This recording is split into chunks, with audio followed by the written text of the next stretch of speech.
Kükreyince söğütte soluk yapraklar uçur, dökülür bir nefeste.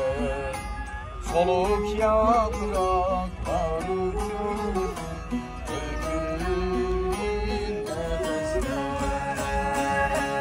Canımız, kanımız, her şeyimiz bu vatan.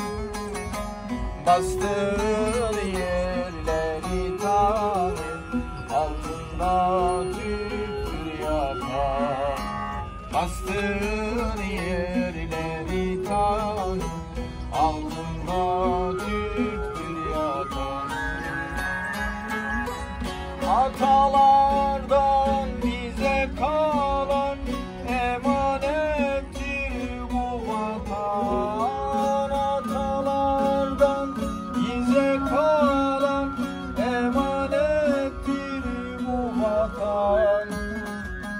Susuz kalsa toprağımız, sularız kanımızla.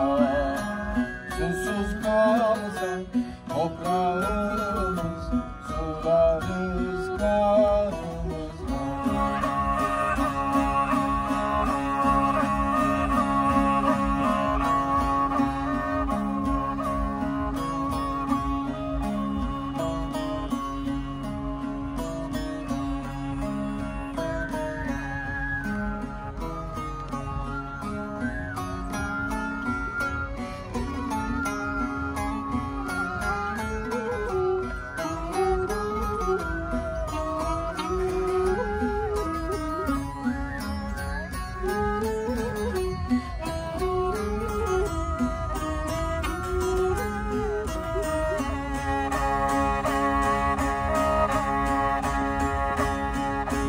Haydi yiğit, haydi yiğit, haydi yeni akına.